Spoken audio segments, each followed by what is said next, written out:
The Brotherhood. Monsters. Heroes. Both? It's a complicated organization. In the Fallout show, the Brotherhood is filled with good people doing their best to survive, trying to do the right thing. Bad people being cruel for the sake of being cruel. The Brotherhood of Steel is a complex organization, and it's also one of the oldest post-war organizations in the Fallout universe, because the Brotherhood of Steel was actually established before the bombs dropped. We learn from Fallout 1 while exploring the ruins of the Mariposa military base that Roger Maxson, a captain in the United States Army, seceded from the Union with his forces after he discovered that the scientists at the Mariposa military base were experimenting with FEV, the forced evolutionary virus. What he saw there so horrified him that he rebelled against America and founded the Brotherhood of Steel. It was a few days after that the bombs dropped on October 23, 2077, making the Brotherhood of Steel older than the apocalypse itself. The core belief of the Brotherhood of Steel is that technology cannot fall into the wrong hands. Who are the Brotherhood of Steel? Our order seeks to understand the nature of technology, its power, its meaning to us as humans, and we fight to secure that power from those who would abuse it. How did mankind abuse technology? Before the Great War, science and technology became more of a burden than a benefit. The atom bomb, bioengineered plagues, and FEV are clear examples of the horrors that technological advancement had wrought. We're here to make sure that never happens again. One of the Brotherhood's standing orders is being on the lookout for valuable technology, anything that would help us in our efforts. Civilization is something I think of every day. To rebuild that, to reclaim that, our successors are gonna need the secrets of the past. And those secrets are in danger of slipping through our fingers forever. The Brotherhood is gonna be more than an armed fighting force. We are going to be the guardians of civilization. So we have to grab every schematic, every holotape, every book, every goddamn note that holds the building blocks of the old world before it is too late. Helping your fellow man is a good goal, a soldier's goal, but this, we will be the catalyst that changes the world. What Roger Maxson saw at Mariposa convinced him that some technologies are so powerful that they can't be entrusted to anyone, that no one can be trusted to use them responsibly. And so he made it the sacred duty of the Brotherhood of Steel to find, safeguard, and sometimes use technology. We see this core belief structure still alive and well in the Brotherhood in the year 2296. You will help Knights find and identify pre-war tech. We are the finders and the preservers. Unless you know what to find and preserve, you are more useful as a corpse. And it's a common theme that is repeated whenever the Brotherhood appears in a game. It was irresponsible use of technology that led to Westtech experimenting with FEV on people that led to super mutants. And so the Brotherhood of Steel has tasked themselves with reversing this mistake and destroying all super mutants, all aberrations of technology, from the face of the earth. Super mutants? I thought the enemy was the Institute. Super mutants are no better than synths. They're a reminder of man's folly when it comes to harnessing technology. Whether it's using biochemistry to manipulate genes, or trying to create life from a bunch of circuits. It's the wrong path for science. As members of the Brotherhood, it's our sworn duty to exterminate these abominations in every form. It was mankind's folly to develop the atomic bomb, and it was our own hubris that led to the apocalypse of 2077. Ghouls are the physical manifestation of this human hubris. If it weren't for the nuclear apocalypse of 2077, ghouls would not exist. From the Brotherhood's perspective, the ghoul is a mistake that needs to be corrected. A ghoul? Huh. Those things are scary as shit. Bet you just killed it on sight, no questions asked. Oh, you're a ghoul? You're a dead ghoul. And this is why, when Thaddeus thinks that he's becoming a ghoul, he fears for his life. I think you might be a ghoul. Oh, no. The Brotherhood.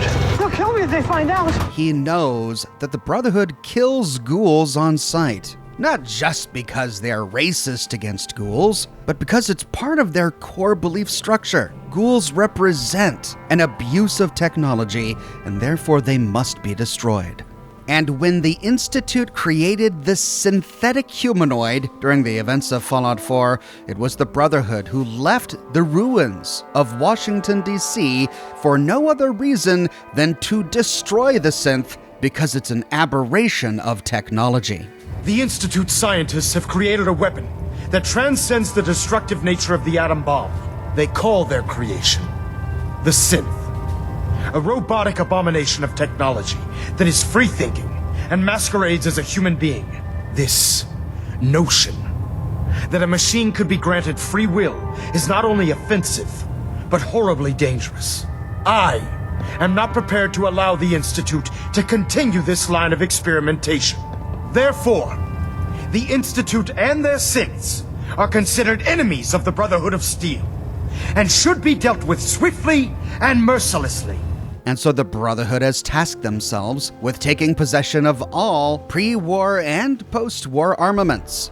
In Fallout 2, the Brotherhood sends the Chosen One to get vertibird plans from the Enclave, which is why the Brotherhood uses vertibirds in the Fallout show. In Fallout 3, they uncover a pre-war giant robot named Liberty Prime that they repair and then set loose on the ruins of the Capital Wasteland, whereupon it throws giant nukes all over the place at super mutants and Enclave soldiers. A robot they then cart all the way north to Boston to repair and release all over again after they acquire a huge stash of nukes in a pre-war nuclear silo. The Brotherhood sees themselves as humanity's last hope. By finding technology, by possessing technology, by hoarding technology, they're doing the world a favor. Which is why they can excuse the fact that sometimes they have to steal food from settlers. The food stores don't replenish themselves, so I need legs on the ground to hit up farms in the area. We'll be requisitioning a portion of their harvest, and I need that food crated and ready to go for when I send out a collection team. Your mission will be to ensure full cooperation of the civilian farmers, by any means necessary. You get to make sure those farmers down below donate a proper amount of their crop to the Brotherhood of Steel. You get their cooperation by any means necessary. After all, that food can better be used by the Brotherhood, and the Brotherhood is mankind's last hope, so even if a few settlers starve, it's for the betterment of mankind. That's why the Brotherhood can excuse taking over an entire settlement. Fairly clear for landing. The locals put up a fight, but so did we. Sure, a few people have been made homeless and even murdered a little bit, but it's for the betterment of the Brotherhood, and the Brotherhood is the last hope of mankind. It just so happens that a lot of this technology makes them very powerful, and they're not afraid to use it. But when they use it, it's good. They need this technology to find technology. You guys use pre-war technology to find and collect pre-war technology to make sure no one has pre-war technology? I mean, yeah. Well, when you say it like that, I mean, yeah, it's weird.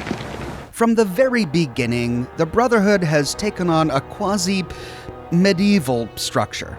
Roger Maxon was inspired by Arthurian myth. And so when he created his new order, he created ranks of knights and scribes, squires and paladins. A knight?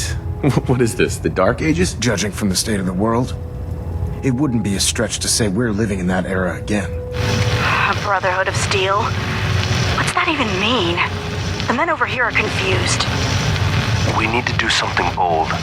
We can't just stay the U.S. Army. I understand. But a Brotherhood? Knights? Am I supposed to call you, what, Elder? Words have power, Lizzie. They build identity. take on a meaning if you keep using them, even if it didn't exist before.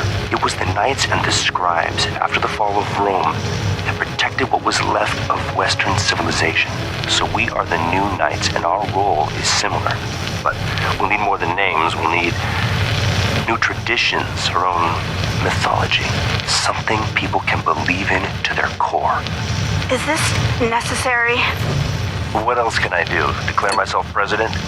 Scribes were the historians, the record keepers, the mechanics, and the scientists. In the games, these scribes were pretty well educated, especially about technology and mechanics, but not necessarily about history, which I think is why we learn from the show that teaching world history to their initiates wasn't really important to them, as demonstrated by Maximus, who doesn't even know that the bombs dropped in 2077. Can I ask you a favor? Can you tell me what's happened in the last 200 years? I know about the Great War and the bombs falling and the 320 years of American history before then. I just need help with the last 200 years, after the bombs fell. The bombs fell when I was a kid. Is that what they tell you in your Brotherhood? He thinks the end of the world was when Shady Sands was destroyed. But to be fair, that was the end of his world. Knights were the violent arm of the Brotherhood, used to exert their will over the wasteland, to achieve their goals by violence. But not because they like violence, of course, but because it's a means to an end. Violence is merely a tool. We use it to bring order to the wasteland, but violence against a brother of steel is a sign of weakness. This quasi-medieval styling of the Brotherhood of Steel was there in the very first game. When the Vault Dweller stumbles upon the Brotherhood of Steel at Lost Hills, all of the ranks are intact. The history and codices are written, the elders and scribes wear long robes, and the knights wear their power armor. But the Brotherhood has presented themselves in different ways in different games. In Fallout Tactics, which is somewhat canonical, some of it is canonical, some of it isn't, they de-emphasize the medieval aspect of the Brotherhood. The Order took on more of like a scrappy wastelander Mad Max vibe. But by Fallout 3, they had returned to their medieval roots, with the elders and scribes wearing robes, and in Fallout 4, we see much of the same thing. Proctor Quinlan, a scribe, suitably attired. Though by the events of Fallout 4, everyone in the Brotherhood whom we see had been deployed on a mission, which is why many of the scribes we find are field scribes, wearing attire that was suitable for that mission, which is why some of the officers wear uniforms and Maxon himself wears an armored coat. It's in Fallout 4 that the Brotherhood first starts using Latin. It's in Fallout 4 that we first hear them shout, Ad Victoriam. Ad Victoriam, Initiate. He doesn't even know what that means, Halen. Ad Victoriam means to victory. In our eyes, defeat is unacceptable because we're fighting for the future of mankind. Our rallying cry is more powerful than any weapon you could ever carry. Remember that. In Fallout 76, which takes place 25 years after the bombs dropped, we do find holotapes from members of the Brotherhood, including Paladin Taggarty and Roger Maxon himself, where they use the phrase Ad Victoriam. Ad Victoriam. Scribe Grant signing out. This retcon shows us that the Brotherhood has always used Latin, and this was carried on into the Fallout show. Maximus himself uses the phrase Ad Victoriam.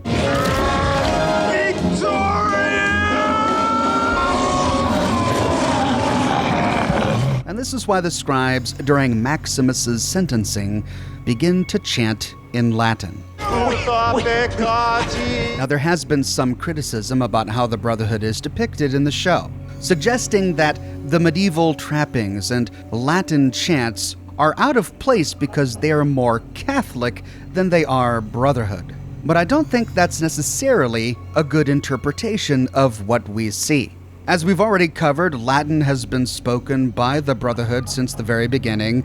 Medieval trappings have been adopted by the Brotherhood since the very beginning. The show is the first time we ever see them mimicking traditionally Catholic rituals. However, I don't think that means that we need to assume that the Brotherhood is in any way religious. We have to remember that the Brotherhood of Steel was founded by an army captain. The guy didn't have a PhD in medieval history.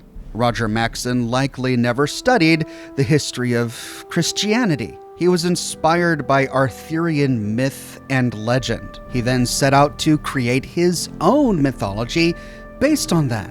But we'll need more than names. We'll need new traditions, our own mythology. The scribes we see in the show are wearing robes because they saw robes in a book somewhere. The guys are swinging censers and speaking Latin because they saw it in a book somewhere. Just because the Brotherhood in the show is mimicking Catholic traditions doesn't mean that those actions have any religious significance to them. They've taken those traditions and reinvented them for their own purposes. I think these scenes add a lot of interesting flavor to the Brotherhood, and they do fit in with the vibe that the Brotherhood has been going for since their very foundation. The Brotherhood we find in Hollywood in 2296 are the direct descendants of Roger Maxson's Brotherhood at Lost Hills. Over the years, the Brotherhood has gone many places. Their original home of Lost Hills became the state of Maxson. The territory of Maxson was then absorbed by the NCR. When they weakened during the events of Fallout 2, they had token presences in the form of bunkers at Shady Sands, San Francisco, and the Den. And at this point, we don't know exactly where the West Coast Elders went. We know that they still existed because they were able to send an expedition to the ruins of Chicago, which took place during the events of Fallout Tactics. It was in search of this lost expedition that the Brotherhood then sent Elder Lyons in 2254. Along with him, they sent young Arthur Maxson, a direct descendant of Roger Maxson, the Order's founder. They never found the Midwestern chapter of the Brotherhood of Steel, and so they moved on to the Capital Wasteland, arriving in 2255. But even after sending 2 expeditions east, the West Coast Elders of the Brotherhood of Steel still had enough forces to send a 3rd expedition east. It was in the 2260s that the West Coast Elders sent a Brotherhood expedition under the leadership of Elder Elijah to the Mojave Wasteland. This Mojave chapter of the Brotherhood of Steel came into direct conflict with the NCR and lost a number of battles, including the battle at Helios 1. However, the East Coast chapter of the Brotherhood, under Elder Lyons, had greater success. While the West Coast Elders were eclipsed by the power of the NCR, the East Coast Brotherhood was essentially unopposed. They defeated the Enclave with the Lone Wanderer's help during the events of Fallout 3, and after consuming all of the technology from the Adams Air Force Base, the Pentagon, and the mobile base crawler, they were able to project their power north, eventually building the Pridwin from the ruins of the mobile base crawler and using it to venture into the Commonwealth, arriving during the events of Fallout 4 in 2287. And this is the last we hear of the Brotherhood of Steel until the Fallout show. In the Fallout show, we find that the Brotherhood is not hiding in their bunkers, at least not the same way they were in Fallout 1 at Lost Hills, nor the way that they were in Fallout New Vegas at Hidden Valley. Instead, they have taken over a former military airfield. The base is on a flat stretch of land, but it's nestled between the mountains. We see not-so-distant mountain ranges from every angle of this airfield. And this actually makes a lot of sense. If the Brotherhood of Steel wanted to distance themselves from the NCR, aside from going underground, their best bet would be to go to the mountains, which they could do with their vertibirds. But then a catastrophe happened. Shady Sands, a former capital of the NCR, was destroyed. During Maximus's flashbacks, we see the Brotherhood in the ruins of Shady Sands, just after the detonation. We know that they weren't responsible for the destruction of Shady Sands. They didn't fight with the NCR at this point in time. Why were they there? Well, they were likely there as part of an expedition to find out exactly what happened here and to see if they could recover any technology. That's when they found Maximus, an orphaned boy. And instead of leaving Maximus to his own fate, they chose to adopt him, to bring him back, and to raise him as a brother of steel. That became a core memory for Maximus, and a moment that forged his personality. Instead of seeing what was essentially a scavenger coming to these ruins to pick what he can find, he saw a literal knight in shining armor come to rescue the helpless. That's what Maximus saw the Brotherhood as in his mind, which is why discovering the reality of the Brotherhood as he grew up there became a bitter pill to swallow. But that's a story I'll be covering later. The destruction of the NCR left a bit of a power vacuum, but the Brotherhood of Steel isn't the kind of organization to just sweep in and start establishing cities and governments, which is why I think that so many years after the destruction of Shady Sands, the Brotherhood is still at their airbase up in the mountains. What have they been doing all of this time? Well, we get a hint as to what they've been doing from Knight Titus. This wasteland sucks. The clerics, too. Sending me on stupid missions for remnants that turn out to be toaster.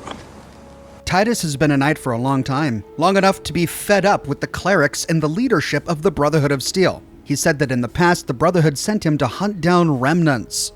What kind of remnants? Well, we don't really know. These could be Enclave remnants, or maybe even NCR remnants. Maybe the Western chapter seized upon the opportunity after Shady Sands was destroyed to get rid of their rival once and for all. And perhaps this can explain why the NCR, if elsewhere, still hasn't come back to rebuild Shady Sands. To everyone's surprise, an airship appears at this airbase. Players of Fallout 4 instantly recognize this airship as none other than the Pridwin, but its true identity is still a mystery. In promotional images for the Fallout show, Vanity Fair dubbed this airship the Caswanon. However, sharp-eyed viewers zoomed in on the airship in the actual footage of the show to see the word Pridwin written on the side. So which is it? Is it the Caswanon or the Pridwin?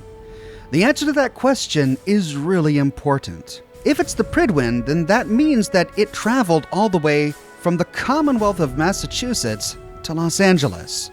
It means that either the Minuteman ending or the Brotherhood of Steel ending are the canonical endings to Fallout 4, because those are the only two endings that don't result in the destruction of the Pridwin. If it's not the Pridwin, then we have to explain how these West Coast Brotherhood were able to make this airship after being repeatedly weakened by numerous expeditions east and numerous wars lost to the NCR.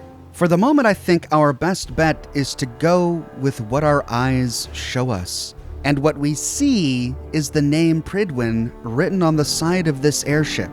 This infers that Arthur Maxson, a direct descendant of Roger Maxson, the original founder of the Brotherhood of Steel, has come back to the West Coast and met with the West Coast Elders. But what's most interesting about this is that the West Coast Elders took their orders from Arthur Maxson, or whoever's in charge of the East Coast chapter after the events of Fallout 4. Our mission comes from the highest clerics in the Commonwealth. They got their orders from the Commonwealth.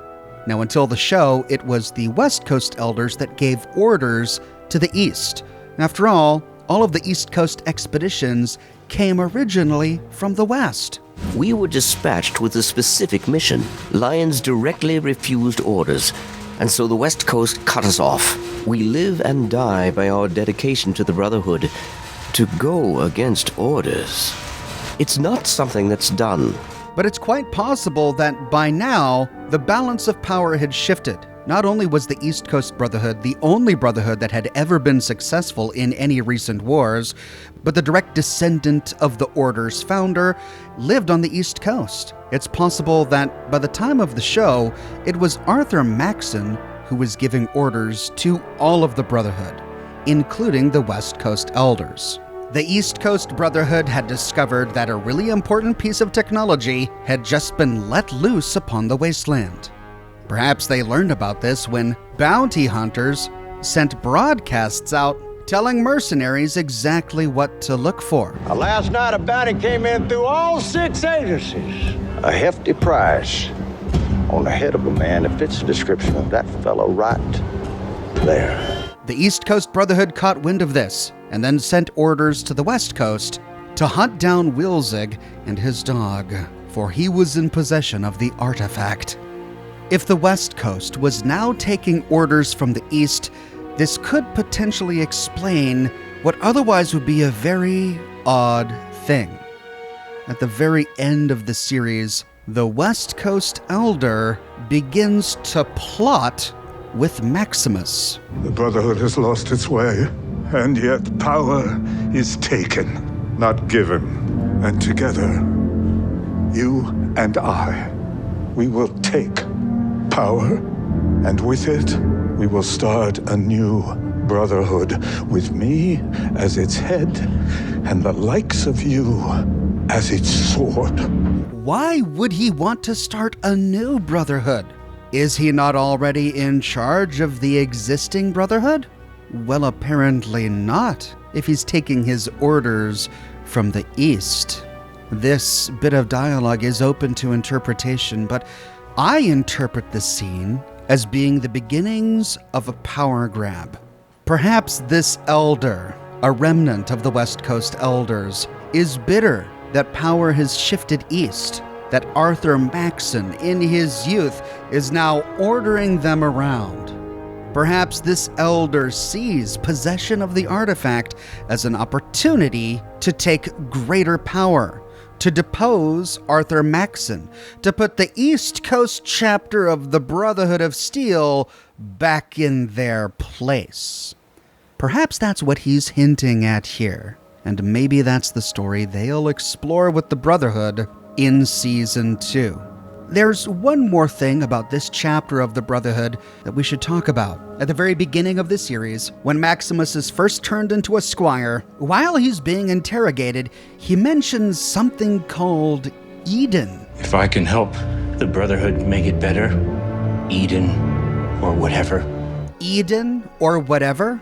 It's clear that Maximus doesn't know what Eden is, but it's a word he's heard before, and he's heard it here with the Brotherhood.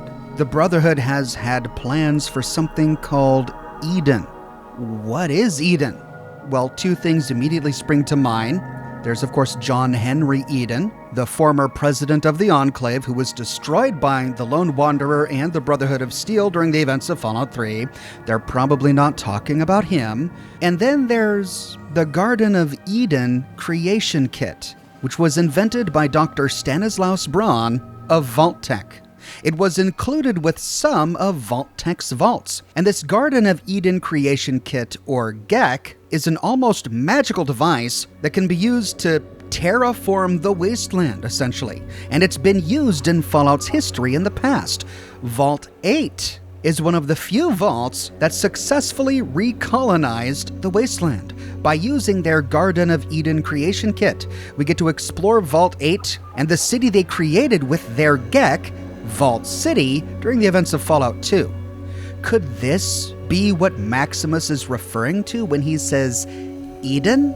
Could the Western Elders be trying to get their hands on a GEC? Or is Eden a code name, a nickname of something? Perhaps Eden was the Brotherhood's nickname for the artifact, for cold fusion. It's hard to tell because it's never mentioned in the show again. No one else in the Brotherhood, not even the Elder, mentions Eden. They always refer to the chip implanted in Wilzig's head as an artifact, not Eden. So maybe Eden is the artifact, maybe it is cold fusion, or maybe it's going to be explained further in Season 2. But when Season 1 ends, we're left with an emboldened Brotherhood of Steel that just defeated the NCR at the Griffin Observatory. A Brotherhood of Steel that recovered an ancient artifact that gives those who possess it infinite power. And for all appearances, there is no force on the West Coast to oppose them. But appearances can be deceiving. We know the Enclave is out there. We know the NCR is still out there. The Brotherhood may be in power now, but I wonder if they can keep it. Where do you think the showrunners will take the Brotherhood in Season 2? Are you happy with how they're depicted in Season 1? Do you think it's a faithful depiction of the Brotherhood as presented in the previous games? Or do you think they took some liberties that they shouldn't have? I'd love to hear what you have to say. Let me know your thoughts in the comments section below. I publish new Fallout videos each and every week on my channel, so if you don't want to miss my next one, be sure to subscribe and to click that bell notification button. If you have already, but you still feel like you're missing out on YouTube notifications, consider following me on Twitter at Oxhorn. I update Twitter manually with every new piece of content that I publish. I have a plush for sale. It's in stock and ready to ship, but I've got limited quantities and I'm almost sold out. If you want to make sure that you get your Oxhorn plush before I'm out, snag one today. I've also got a shirt shop with completely unique designs that you can't find anywhere else. My designs come on shirts in a variety of men's, women's, and children's sizes, and in a wide array of colors. You can find them on other products as well, like smartphone cases, pillows, posters, mugs, stickers, prints, etc. So if interested, you can find a link to my shop in the description below, or you can click here. If you like what I do, and you want to support me in another way, consider becoming a patron on Patreon or a member here on YouTube. YouTube members get little badges that appear next to their names in the comment sections of my videos, and access to Ox emojis that they can use in my video comments and in the live chats of my live streams. But more than anything, I'm just so glad you're here watching this video with me today. Thanks so much for watching, and I'll see you soon with more Fallout videos.